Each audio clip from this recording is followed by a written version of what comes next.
Salut à tous et bienvenue dans ce nouveau numéro du JTech. Le JTech, vous le savez, c'est le best-of de l'actualité en vidéo vue sur la chaîne Techno. Bonjour à tous, jour historique pour Facebook.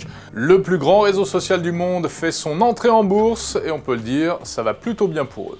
Free Mobile s'est lancé sur le marché français il y a 5 mois, avec quelques cafouillages, il est vrai. On fait le point avec une interview exclusive de l'un des dirigeants de Free Mobile. Et puis les réseaux sociaux justement qui font leur apparition sur l'écran de télé. C'est ce que proposent de plus en plus les fournisseurs d'accès. Soyez les bienvenus, c'est parti pour ce JTech.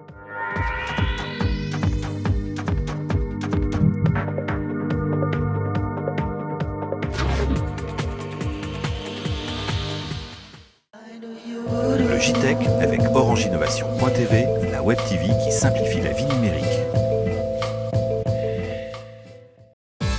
Du 21 au 25 mai, suivez la Creative Week d'Adobe, le rendez-vous annuel de la création numérique. Facebook, c'est quand même l'aboutissement donc d'une histoire fabuleuse, cette entrée en bourse. Au-delà de l'aspect économique, ce qu'il faut voir surtout, c'est la consécration pour ce réseau social créé en 2004, on le sait, par Mark Zuckerberg. François, on était allé chez Facebook il y a quelque temps. Et regardez ces images qui datent d'il y a un an et demi. Il y a un an et demi, nous étions allés à San Francisco, plus précisément à Palo Alto, avec notre complice et ami Dominique Piotet, qui nous avait fait visiter donc les locaux de Facebook. On était, Jérôme, rappelle-toi, à quelques mètres à peine du bureau de Mark Zuckerberg. Oui, c'était formidable. C'était formidable. La Tour Eiffel, c'est de la rigolade à côté. Avec ce fameux wall physique où tout le monde laissait un petit mot. C'était très sympa. Ouais, le bureau de Zuckerberg, c'est la salle, la vitrée au fond. Voilà. Et d'ailleurs, vous pouvez retrouver ce JTech donc dédié à Facebook et à Twitter aussi. On avait fait le tour des popotes des réseaux sociaux. C'était il y a un an et demi. Ouais. C'est en ligne sur la chaîne techno.com, JTech numéro 20. Bon, pour revenir un instant sur cette entrée en bourse, alors la question qu'on peut se poser évidemment, c'est de savoir ce qui va se passer maintenant. Est-ce que la société qui a donc été valorisée à plus de 100 milliards de dollars, c'est hallucinant, est-ce que ce n'est pas un peu exagéré? Et puis est-ce que Facebook va perdurer en fait? Oui, parce que au-delà du succès qui est incroyable, du nombre d'abonnés et de personnes qui utilisent Facebook au quotidien, on peut se poser la question de savoir si justement le modèle économique de Facebook est pérenne. Jérôme, il gagne de l'argent, mais pas autant que ça. Voilà, on sait que la publicité est présente sur Facebook, on sait que les applis mobiles aujourd'hui sont dénuées de publicité, donc on peut se demander si effectivement il y aura un relais économique sur ces applis. Et puis il y a aussi quelques expérimentations que Facebook mène à droite à gauche et qui sont quand même non pas inquiétantes mais étonnantes. Par exemple en Nouvelle-Zélande, avec la mise en avant des informations que vous écrivez sur votre wall en payant en fait. Qui devient payante, effectivement. C'est la fonction Highlight qui vous propose maintenant de payer pour être plus visible aux yeux de vos amis. Voilà, c'est-à-dire que c'est gratuit, le fait d'écrire sur votre mur. Gratuit. Mais si vous voulez que votre information, en tout cas votre statut, reste plus longtemps sur le devant de la scène en quelque sorte, et puis surtout qu'il soit vu par un maximum de gens, là il faut payer, c'est $1. Voilà, donc la question est de savoir si Facebook va multiplier comme ça les services payants pour gagner un peu plus d'argent. Ouais. Pour l'instant, rien ne permet de le dire, malgré les rumeurs qui sont récurrentes, qui reviennent régulièrement en disant que Facebook va devenir payant. Pour l'instant, c'est faux, l'inscription reste gratuite. Mais vous allez peut-être être invité de plus en plus à mettre la main au porte-monnaie quand même pour jouer sur Facebook. Voilà, ce JTech se poursuit avec, vous le savez, comme chaque semaine maintenant, le best-of des vidéos que vous avez pu voir ces derniers jours. Cela fait 3 mois maintenant que la France a changé de visage, puisqu'elle compte 4 opérateurs mobiles. Free qui dévoile enfin ses chiffres. Et les chiffres sont impressionnants quand même, Jérôme. 2 610 000 abonnés recrutés en quelques semaines, en 3 mois. Presque 3 millions. Ouais, c'est beaucoup. Donc on peut dire que très clairement et objectivement, c'est un succès pour Free Mobile. Donc les débuts ont été un petit peu chaotiques. Il semblerait que ça s'arrange quand même au niveau technique. Je vous propose malgré tout de faire un point complet sur la chaîne Techno avec l'un des dirigeants de Free Mobile qui nous commente ses résultats. Ça montre une chose, c'est 2,6 millions d'abonnés qui nous ont rejoints en à peine 80 jours.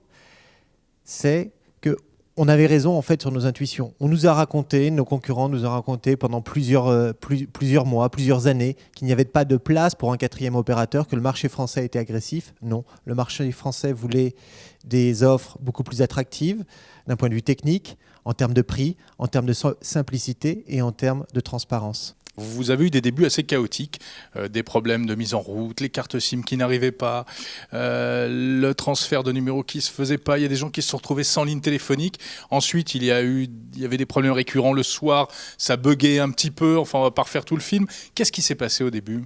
Les tout premiers jours, on a connu un problème tout simple sur le sujet de la portabilité des numéros. On a eu des problèmes de capacité le soir entre 18h et 20h. Il fallait s'y reprendre parfois 1 ou 2 fois pour passer son appel. C'était des problèmes qui étaient extrêmement localisés à la fois dans la durée et géographiquement. On a renforcé les capacités et aujourd'hui, ces sujets-là sont derrière nous. Xavier Niel avait eu des propos très très forts, pour ne pas dire très durs, au moment du lancement contre ses concurrents. Ça a été assez mal vécu. Est-ce qu'aujourd'hui, chez Free, vous regrettez d'avoir traité vos concurrents de, pas de voleurs, mais presque ? On ne regrette pas notre lancement parce que c'est une véritable réussite.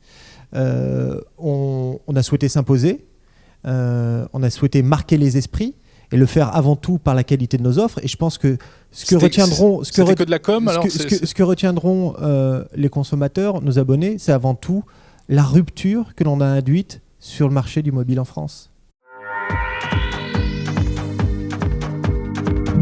Les réseaux sociaux font leur apparition sur la télé. Alors Facebook, Twitter. Bon, est-ce que malgré tout, c'est pas un gadget d'avoir Facebook et Twitter sur sa télé ? Apparemment non, ça a même été assez apprécié tout dernièrement. Hein. Effectivement, c'est-à-dire qu'on se rend compte que la plupart des événements qui sont diffusés à la télé sont totalement commentés sur Twitter. Jérôme, tu le sais très bien. Par exemple, The Voice. Moi, je commande The Voice comme un fou. Hein. Voilà, dont la finale a eu lieu il y a quelques jours, a été fortement commenté sur Twitter. Et ça a été aussi le cas, bien sûr, pour l'élection présidentielle premier et second tour. Voici donc les explications de l'arrivée de Twitter sur la télévision, avec toujours le directeur général adjoint de Numéricable. Alors c'est pas du tout un gadget parce qu'on se rend compte que la première source de conversation dans les réseaux sociaux en France, en particulier sur Twitter, notamment le soir, ce sont les émissions de télévision. Donc les principaux tweets et les principaux commentaires sont les émissions de télévision sur ces réseaux sociaux. Donc ça nous paraissait intéressant d'apporter à nos abonnés ce service directement sur la télévision, de pouvoir commenter leurs émissions. Alors effectivement, ils ont pu suivre le hashtag Radio Londres, donc en regardant dès 18h les chaînes d'information. Alors ils n'avaient pas encore le résultat sur la télévision, mais ils pouvaient le voir directement sur le fil Twitter qui était à gauche de l'écran de télévision et voir les commentaires au fil de la soirée. Voilà, Radio Londres, pour ceux qui l'auraient raté, en fait, c'était donc ce hashtag, ce mot-clé qui permettait de suivre le résultat de la présidentielle avant les résultats officiels, avec bien avant, un langage codé, oui, plusieurs heures à l'avance. Plusieurs heures avant, on avait déjà des chiffres qui se sont avérés exacts. Elle fait couler beaucoup d'encre, la future télé d'Apple. Alors où en sommes-nous ? On fait le point sur les rumeurs tout de suite. Avec cette info qui est tombée un peu de nulle part, Apple serait sur le point de racheter le constructeur de téléviseurs allemand Love. Alors Love, regardez, ce sont ces appareils très design.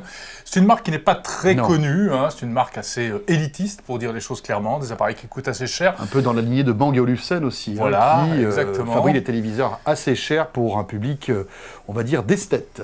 Parce qu'effectivement, il y a une adéquation en termes de design, hein. On est vraiment sur les mêmes aspirations esthétiques. Maintenant, est-ce qu'Apple a besoin de ce constructeur pour fabriquer sa télé connectée ? Ça paraît plus difficile à croire. Bon, on verra bien si tout ça se concrétise. Bon, alors, derrière tout ça, en trame, la question qu'on peut se poser, c'est est-ce que cette télévision d'Apple va exister un jour ? Parce que là encore, et ça c'est une rumeur, on n'a aucune information véritablement tangible qui nous dit qu'Apple va sortir une télé. Malgré tout, si on se tourne un petit peu du côté de la bio de Steve Jobs, qu'on cite régulièrement ici sur la chaîne Techno, parce qu'il y a plein d'informations, Steve Jobs en parle de cette télévision. Oui, alors ça c'est peut-être la seule vraie info qu'on a, c'est que Steve Jobs voulait créer une télévision qui soit aussi simple et aussi élégante, disait-il, que les iPods, les iPhones. Et donc, il avait véritablement ce projet. Certainement, il y aura une télévision Apple. Maintenant, à quoi ressemblera-t-elle ? C'est tout le mystère. Au-delà de ça, Jérôme, sortir une télévision pour Apple, ils ne peuvent pas faire sortir une télévision toute bête. Non, il faut qu'il y ait de l'innovation, il faut qu'il y ait cette touche. Et d'ailleurs, encore une fois, je reviens à la bio de Steve Jobs, qui est sortie l'année dernière. Steve Jobs disait, dans cette bio, en fait, juste avant qu'il ne disparaisse, qu'il avait trouvé on va dire Oui, l'interaction, Voilà, en la fait, clé pour que ce soit... la clé entre l'utilisateur de la télévision et la télé, parce que pour lui la télécommande c'était complètement ringard, et il déclarait donc dans cette bio qu'il avait trouvé la manière d'interagir de manière très simple et intuitive avec une télévision. Alors ça peut être quoi en fait ça Alors, c'est ça la question. Eh bien, ça pourrait être par exemple la commande vocale, et on sait que, pareil, selon d'autres informations citées, alors là c'est un autre site américain, il y a quelques jours, qui s'appelle Cult of Mac, qui a annoncé qu'en fait cette fameuse télé d'Apple intégrerait Siri, la commande vocale de l'iPhone 4S. Eh bien, donc on pourrait parler à sa télévision, lui dire vas-y, mets-moi sur la 1, mets-moi sur la 2, lance YouTube, etc.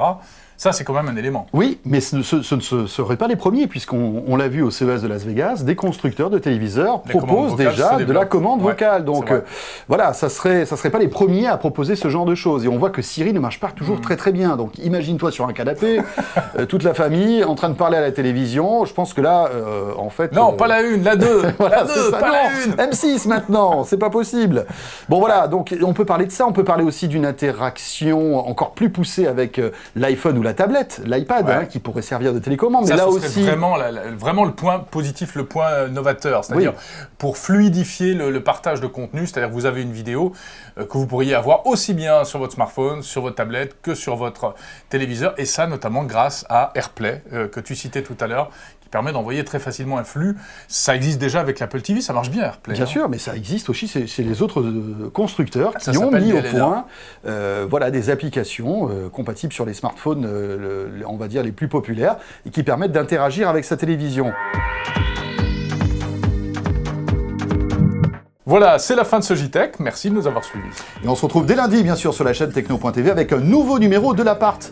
Toutes les 2 semaines, vous le savez, la chaîne Techno rencontre un décideur de l'innovation et on le questionne dans un cadre intimiste. On vous invite à découvrir ce nouveau numéro de l'Appart, donc dès lundi. Voilà, et puis à partir de mardi, les reportages quotidiens reprennent le dessus. Et on se retrouve pour le JTech la semaine prochaine. Merci de nous suivre sur Orange Innovation TV, sur TLM aussi, sur la TNT à Lyon, et puis sur YouTube et Dailymotion, bien sûr. On se retrouve lundi. Salut à tous. Salut à tous.